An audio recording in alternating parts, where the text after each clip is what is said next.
Today's like goal is 3,900 likes. Please like and subscribe to support the channel. Now let's continue.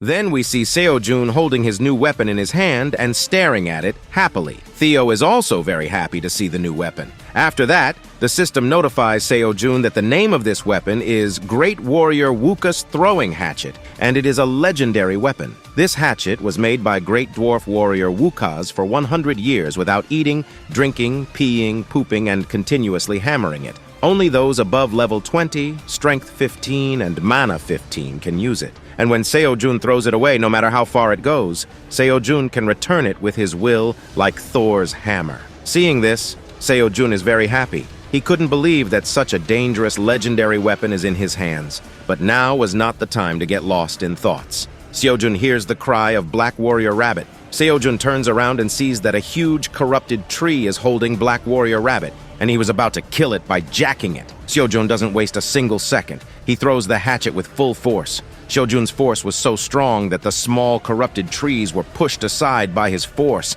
and with a whoosh, Seo-jun's hatchet goes through the middle of the corrupted tree's head. The corrupted tree is in so much pain that it quickly leaves Black Warrior Rabbit. The system also notifies Seo-jun that Seo-jun has used an attack for the first time, because of which Seo-jun's attack has increased from 1.5. Not only that, Seo-jun has broken the large corrupted tree in a single attempt. Then we see that a white crack has formed in the middle of the corrupted tree. At the same time, the corrupted tree splits into two pieces and breaks, and the hatchet goes further away. Seeing this, Black Warrior Rabbit gets very shocked. And not only Black Warrior Rabbit, but also Mommy Bear and Baby Bear get shocked. They keep looking at Seo-jun. Mommy Rabbit, with a smile on his face, shouts, "How did Seo-jun break the large corrupted tree in a single attack?" And our Seo-jun's boy Baby Bear shouts, "Dad, you are awesome!" With an excited and happy face, Baby Bear shouts, "Dad is no longer a pussy pushover weakling who runs away." And in a single punch, he smashes all the small corrupted trees and shouts,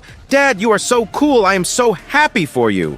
On the other hand, Seo-jun is also very shocked to see this. In front of Seo-jun, the large corrupted tree, which Seo-jun could not even break a single branch of, is now lying in two pieces in front of him. Seo-jun takes off his cap and, with an amazed face, says that he did not expect at all that this hatchet has so much power. At the same time, the system notifies Seo-jun again that Seo-jun has defeated the large corrupted tree for the first time and also gained 500 XP. 500 XP was a huge chunk of XP for Seo-jun. Seo-jun becomes so happy that he immediately lifts Theo in his arms and kisses his forehead, saying, "Theo, you orange cat, you are so pretty." Seo-jun kisses Theo's forehead, and Theo was not at all happy after eating the wet kiss. He makes a very bad, annoying face by shouting at Seo-jun, "Seo-jun, what are you doing? We're in a battle now!" And even the small corrupted trees panic at the sight of any attack of Seo-jun. Well, even they don't want Seo-jun's wet kiss. While Seo-jun and Theo's private kissing session was going on, Seo-jun hears a loud roar.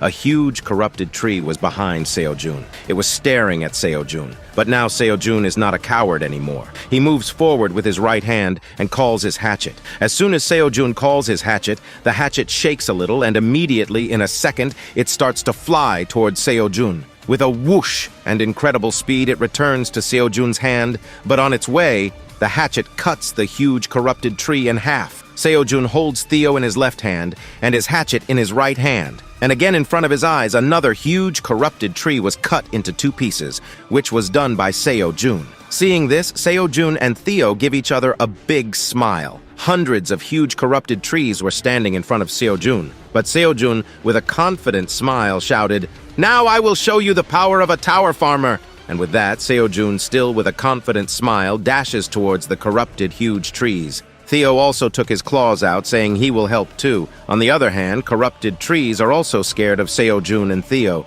The scene shifts, and we see that the whole field is covered with the dead bodies of the corrupted trees, and our ox number 4 is sweeping all the tree branches. After sweeping, ox number 4 peeps into the cave and calls out to Seo-jun. Seo-jun says that he has done all the cleaning, and now he will be going to plow the fields. Seo-jun is washing his face. After washing his face, he looks up and says that he has done a good job, and he doesn't need to do so much hard work. Then the scene shifts, and we see Theo happily approaching Flame. He says, "Hello, Flame!" and adds that he's heard all about Flame from Seo-jun, so he's come to say hello. Flame introduces herself, saying, "My name is Flame. Nice to meet you, Theo." But Theo, being the orange cat he is, starts his typical orange cat behavior. He begins tickling Flame, marveling at how his hand just passes through Flame whenever he tries to touch him. "This is so fascinating," he says, but Flame doesn't like this one bit. Irritated, Flame tells Theo to stop, but Theo doesn't listen. That's when Flame throws a small fireball at Theo in self-defense. Theo, surprised, dodges the fireball, shocked that a plant, which is supposed to be weak against fire, just attacked him with one. Realizing he might have crossed a line, Theo quickly apologizes, saying he was just joking and won't do it again. Meanwhile, Flame's hologram looks furious, her leaves rustling with anger. Theo, feeling a bit guilty, apologizes again and offers a fish from his bag. He says, "I'm really sorry, Flame. My intention wasn't to harm you. Will you grill this fish for me with your fire? It's been so long since I had grilled fish, and Seo-jun is too busy to bother." Flame, still a bit grumpy but softening, says, "That's a piece of cake for me." She raises her finger and with precision sends a small fireball towards the fish. It's not just any fireball. Flame controls it perfectly, heating the fish to just the right level, cooking it perfectly. Theo, amazed by Flame's skill, watches in awe as the fish gets grilled right before his eyes. After some time, Theo happily digs into his grilled fish, exclaiming, "Amazing! How refreshing! Flame, you're really awesome!" Flame, with a proud but slightly embarrassed expression, crosses his arms and says, "It's not that special. If you ever want grilled fish again, just come to me." Theo, wagging his tail happily, replies, "Thanks, Flame." Just then, Seo-jun arrives, looking a bit annoyed. "Theo, don't bully Flame too much," he says sternly. "She's just a kid." Theo quickly defends himself, saying, "He didn't bully Flame, he was just kidding around and he already apologized. They are good friends now. Flame even grilled his fish." He then asks Seo-jun if he'd like some tasty grilled fish, but Seo-jun ignores him, turning instead to Flame. "Wow, I'm proud of you, Flame," Seo-jun says, genuinely impressed. Flame, feeling appreciated, thanks Seo-jun, saying, "This was a very small task. If you need anything, just let me know, and I'll help you." Seeing himself being ignored and noticing the strong connection between Seo-jun and Flame, Theo gets a bit jealous. His eyes widen as he wonders if Flame has taken his place. But before he can do anything, the system notifies Seo-jun that the cooldown time for Growth Promotion Level 1 is over. Seo-jun realizes that the Straw Hat's Growth Promotion skill is ready again. He crouches down, looks at Flame, and says, "This is perfect timing. Flame, would you like to try out the growth promotion skill? It only works on plants, and since you're a plant, it should work on you too." Flame, excited, replies, "Growth promotion? Because I'm a plant, it should work. But are you really sure you want to use such a precious skill on someone like me?" Seo-jun smiles and says, "Of course! You're part of my family now. I want you to grow big, thick, and juicy so I can enjoy your apples." Flame, overjoyed, bows deeply and says, "Thank you, Seo-jun. Once I grow big, I'll let you have my apples every day." Seo-jun decides to use his growth promoter on Flame. He activates the skill, thinking about whether he should use only half the power on Flame and save the rest for other plants. But as he activates the skill, Flame starts absorbing all of Seo-jun's energy. Just then, the system notified Seo-jun that Flame's growth is enormous and that it will require a huge amount of mana to keep growing. But before Seo-jun could even process or understand what that meant, let alone do anything about it, Flame begins sucking him dry. Seo-jun feels all his energy being drained, and despite trying to deactivate the skill, he's unable to. He decides to let things play out, but 2 minutes pass, and Flame is still sucking Seo-jun's energy. Seo-jun can barely understand what's happening as Flame continues to drain every last bit of his mana. Finally, after 2 minutes, we see Flame with an extremely happy face, standing with his hands raised. The apple tree is just a little bit bigger, sprouting 2 or 3 small branches. Flame happily shouts, "Wow, Master Seo-jun, my body is overflowing with your juice." But Seo-jun, looking pretty worn out, suddenly collapses to the ground. Seeing this, Flame and Theo start to panic. Theo shouts, "What happened to Seo-jun?" But Seo-jun doesn't respond. Flame quickly realizes that it's her fault. She sucked too much of Seo-jun's energy. Flame feels guilty and asks, "Did I make Seo-jun weak? Did I take too much energy from you? I'm so sorry." But Seo-jun, not wanting Flame to feel bad, quickly lies, saying, "It's not because of her. He was already weak from fighting all night, and he is just a little exhausted, feeling a bit dizzy. Nothing more. Hearing this, Flame's mood instantly lifts. If you're just exhausted, then there's nothing to worry about, Flame promises. She will make Seo-jun feel better. Seo-jun, a bit confused, asks, "How will she do that?" But before he can get an answer, Flame joins his hands and starts chanting something. From Flame's plant, a light blue aura begins to shine, growing thicker and slowly flowing into Seo-jun's body. Flame's white, thick energy starts flowing inside Seo-jun's body, and Seo-jun is utterly baffled. What is this light blue flame? He wonders, but before he can understand more, he feels his tiredness melting away. Deciding not to resist, he lets Flame's energy flow deep inside his body. After a while, we see Seo-jun's body completely enveloped in the aura of the blue flame. He's shocked and says, "For some reason I feel really light, and all my tiredness is gone." He asks Flame, "Is this because of the flame?" Theo, just as shocked, shouts, "Seo-jun, you're on fire!" Then, the system notifies Seo-jun that he's been engulfed by the flame of purification. For the next 3 hours, the flame of purification will burn away any impurities and improve his body condition. Realizing this, Seo-jun thanks Flame from the bottom of his heart. "Flame, you're amazing. What a truly awesome magic tree," he says, genuinely impressed. Hearing this, Flame became a bit shy, but couldn't help smiling. She was genuinely glad she could help. Curious, Seo-jun wondered if Flame had any other awesome abilities. Flame, excited by the question, eagerly shared that she did. She explained that one of her skills was the Flame of Purification, which she had just demonstrated, and another was called the Flame of Friendship. Intrigued, Seo-jun wanted to know more about the Flame of Friendship. Flame explained that the Flame of Friendship allowed her to choose her master or friend, and if she used it on that person, they could connect with her and use her fire without consuming any mana. Shocked by this revelation, Seo-jun couldn't believe it. Could he really use magic without mana? It seemed almost too good to be true. Flame assured him that it was possible. Seo-jun couldn't stop praising Flame, thinking to himself, "If I can use the flame, I'll be able to take down those corrupted ants all by myself next time." While Seo-jun was lost in thought, Theo, feeling a bit jealous and upset, couldn't stay silent any longer. He shouted out, "Seo-jun, stop only looking at Flame and look at me, too! Did you forget about Theo? Is there nothing left for me?" Seeing Theo like this, I felt bad for him. It reminded me of my own Theo. And for those of you who have been asking about how he's doing, he's very healthy, happy, and enjoying his days lazing around and doing typical orange cat activities.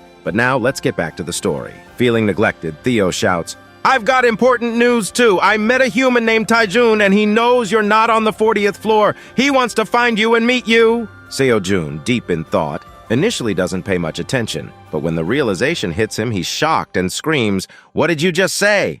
Seo-jun was shocked to hear the whole story from Theo. He couldn't believe it. Was Theo really talking about Tae-jun, Korea's #1 strongest hunter? And had Theo actually made friends with him? Theo, with a smug smile, casually explained that he wasn't sure if Tae-jun was the strongest hunter in Korea or not, but he did know that Tae-jun was Dong-shik's teacher. That's when it hit Seo-jun. This really was Tae-jun, Korea's #1 hunter. With a smirk, Theo proudly assured Seo-jun that there was nothing to worry about. Tae-jun had searched for Seo-jun up to the 56th floor, and when he couldn't find him, he figured out that Seo-jun must be on an upper floor. Theo, using his big brain, had signed a contract with Tae-jun and Dong-shik, ensuring that they wouldn't reveal Seo-jun's secret to anyone. This secret was only between the three of them, and on top of that, Theo had become their friend. Theo couldn't stop praising himself for his cleverness, while Seo-jun quietly listened, deep in thought. Seo-jun realized that if Theo had become friends with Tae-jun, and if Tae-jun knew he was on the 99th floor, it could actually be a good thing. Tae-jun, being Korea's #1 hunter, had access to a lot of resources and could help take care of Seo-jun's family. Plus, Seo-jun could sell his crops at a high price and make a nice profit. As Theo licked his paws, Seo-jun couldn't help but think that, despite looking a bit dumb, Theo was an orange cat through and through. Sure, Theo had messed up in the past by selling sun pumpkin sweet potatoes without permission, but that mistake had led him to become friends with Tae-jun. Maybe the blood of a merchant really did run through Theo's veins. Theo was a genius when it came to being a bond merchant, even if he was a bit of a dumb one. Suddenly, Theo told Seo-jun that he needed his help, something very important. Seo-jun, curious, asked what it was. Theo sat down quietly and started telling Seo-jun his whole story. He asked if Seo-jun remembered why he was the first wandering merchant and if he remembered Theo's story. Seo-jun nodded,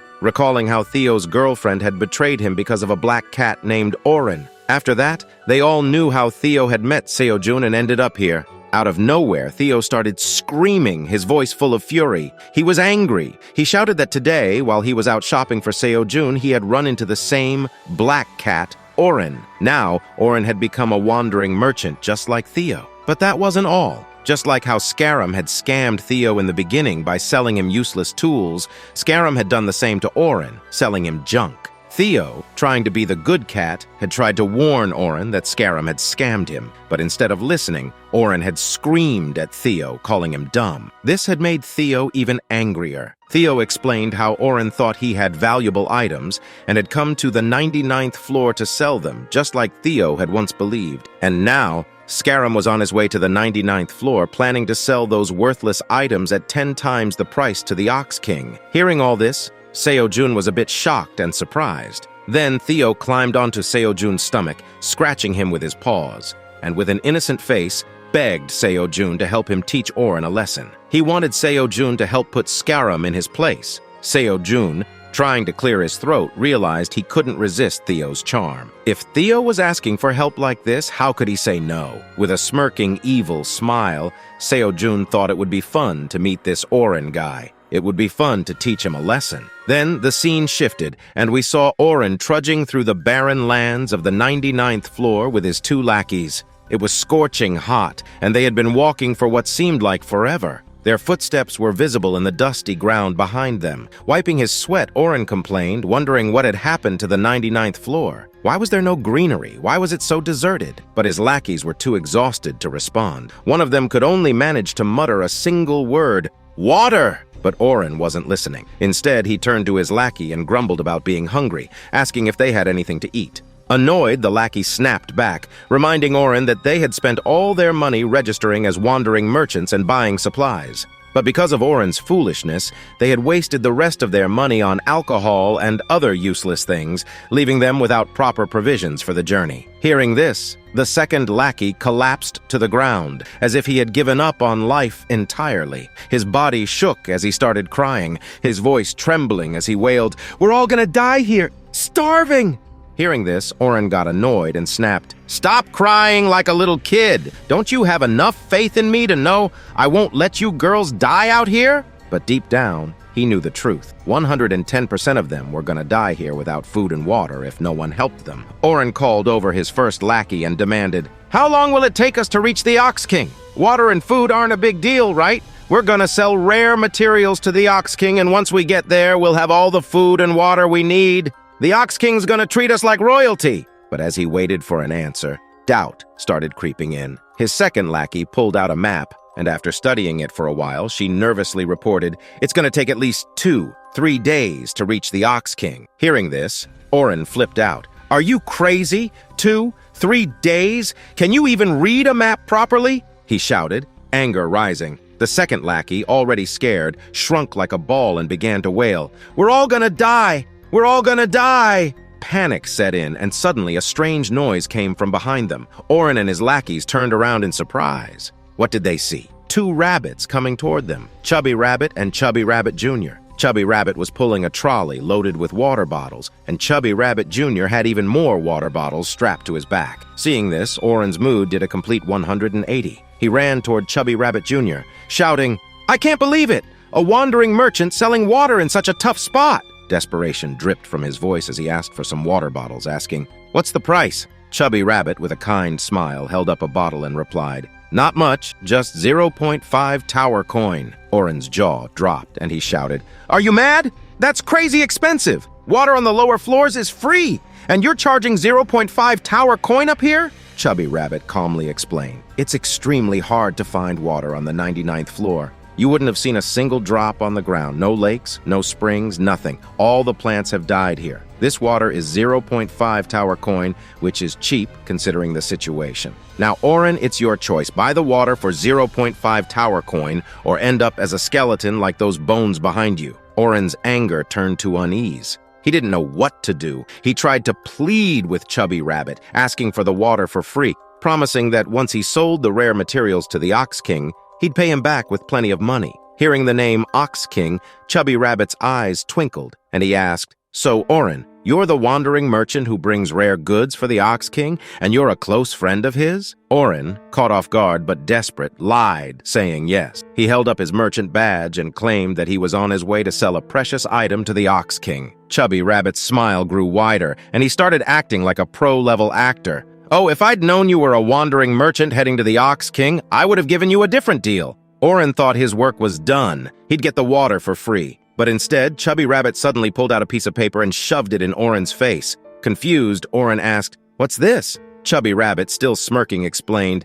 "This is a contract. Every merchant who sells to the Ox King has to sign it. You'll need to pay a 10% tax on all your items. If you don't pay it now, you won't even get to meet the Ox King, let alone sell your goods." Oren was furious. "This is ridiculous. There's no such rule on any other floor," he shouted. But Chubby Rabbit spun another lie, saying, "This rule applies only to the 99th floor. As you've seen, the 99th floor is a barren wasteland. If we didn't enforce this rule, it'd be impossible to survive here. If you want to sell to the Ox King, you've got to pay the tax." Oren, not knowing what else to do, reluctantly signed the contract. Surprisingly, the contract mentioned that Oren could leave without paying, but if he didn't pay the tax within 3 days, he'd have to pay back using his own body. Oren didn't fully understand what that meant, but he figured he'd sell his goods to the Ox King within 3 days and pay the tax. With the contract signed, Oren ordered his lackeys to fill their bags with water bottles. He grabbed a few himself, while Chubby Rabbit sat nearby, smirking. Oren and his lackeys walked away,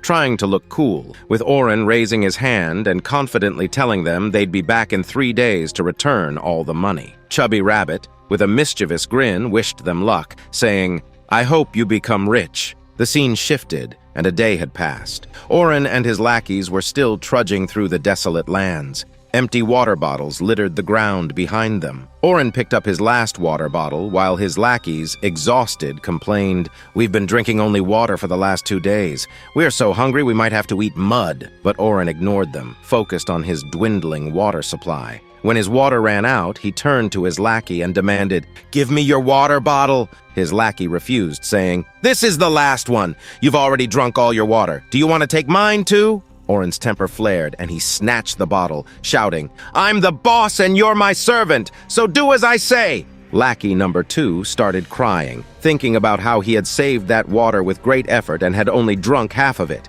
If he had known this would happen, he would have finished it all himself. Oren continued to scold him, but then lackey number 1 shouted loudly, pointing ahead, "I see smoke! And a small hut! There's a restaurant ahead!" Oren, still angry, didn't react at first, but when he realized what was said, his demeanor changed completely. The smell of grilled fish wafted through the air, and his mouth started to water. Stars twinkled in his eyes as he drooled over the thought of a delicious meal. Oren ran toward the restaurant, which turned out to be a small hut run by Sickle Rabbit, a baby rabbit, and 2 female rabbits. Sickle Rabbit was busy cooking, while the Gray Rabbit and the other female rabbit welcomed Oren and his lackeys warmly, saying, "Welcome to the only restaurant on the 99th floor, the Rabbit House." Oren and his lackeys quickly sat down, and they were served cold water made from onion leaves. Oren, feeling dominant, shouted, "I'll take a grilled fish!" But then Sickle Rabbit dropped a bomb. "The price for 1 grilled fish is 1 tower coin."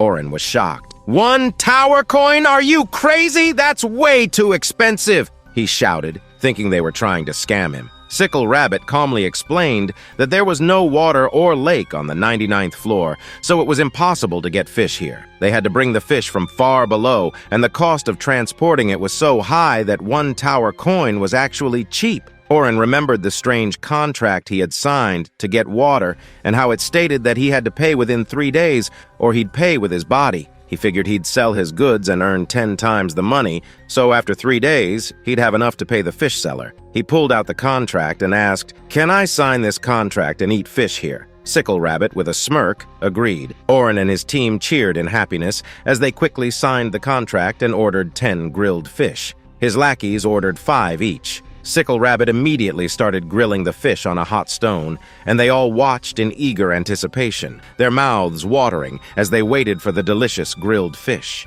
After some time, the fish is finally grilled, and now, in front of Oren and his friends, there was a mountain of grilled fish. Oren was drooling just looking at it. They didn't wait a second longer and started devouring each grilled fish like crazy. Oren and his crew were grabbing and chomping down on the fish one by one, and before they could even slow down, Gray Rabbit was already bringing more. But it didn't stop at just grilled fish. Nope, Sickle Rabbit was also grilling some squids. And guess what? Oren and his friends were loving every bite of those squids too. An hour passes, and now every single plate made of onion leaves is empty. Oren and his crew are sprawled out on onion leaf beds, mouths wide open, stuffed to the max. They ate so much, they couldn't even move. Lackey number 1 and Lackey number 2 were groaning, saying they ate so much they might just throw up. Oren wasn't any better off. His stomach was full to the brim, but even in his food coma, he kept repeating, "I gotta go, I gotta get up, can't be late, gotta sell my stuff to the Ox King." He was a broken record, stuck on repeat. Then Lackey number 1, still half-dazed, made a suggestion.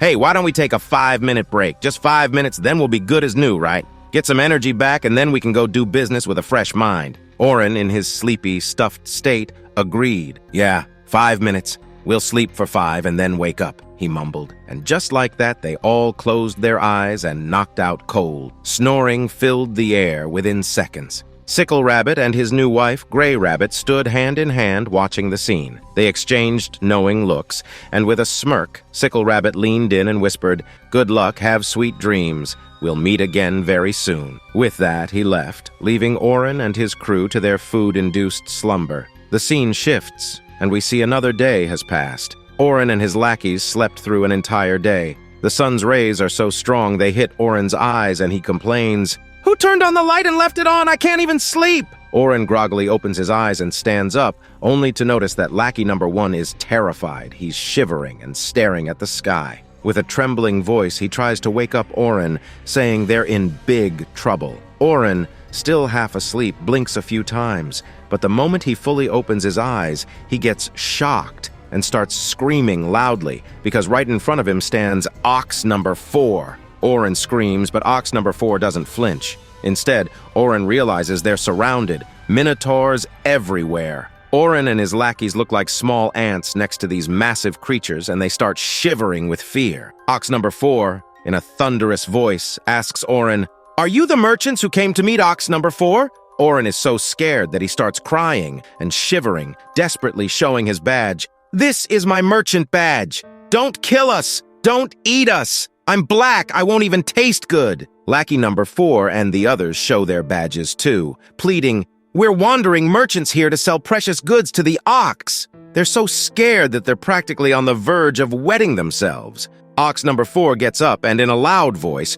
orders Oren to follow him, saying he'll take him to the Ox. Oren is relieved but still shivering. He can't believe that after so many days he'll finally meet the Ox King. The scene shifts again, and we see the waypoint of the Ox. After what seems like an eternity, we see thousands of minotaurs standing in a straight line, and at the very end, the Ox King stands with his massive axe. Oren and his lackeys are like ants in front of this gigantic crowd. Then the Ox King speaks, his deep voice booming. "Are you the ones who came looking for this demon king?"